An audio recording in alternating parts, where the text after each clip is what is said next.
Dottor Zagonella, una mostra di cui si è tanto parlato e che finalmente è diventata realtà.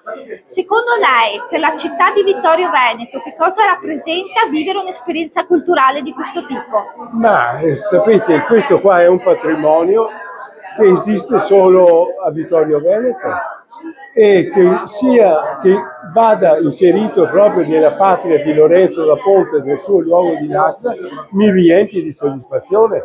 Una raccolta che non va dispersa e che viene utilizzata nella città di Vittorio e in più con una combinazione con l'Università di Ca' Foscari. Questo mi riempie di soddisfazione.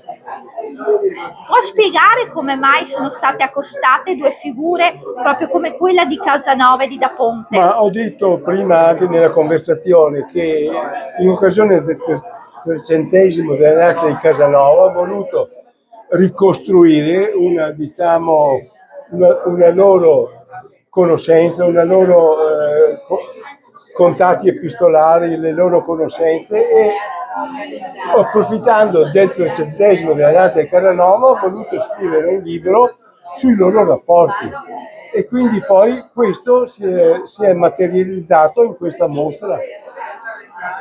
Continuerà quindi questa collaborazione con l'Università Ca' Foscari? Sì.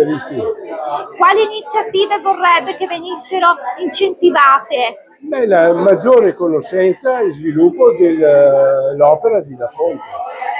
Sì, scusi. Sotto tutti gli aspetti, Da Ponte librettista, Da Ponte poeta, Da Ponte come conoscitore della letteratura italiana e propugnatore delle conoscenze della letteratura italiana in America, tutti gli aspetti che lui durante la vita ha manifestato. Un invito a coloro che guarderanno questo servizio per venire a visitare questa mostra.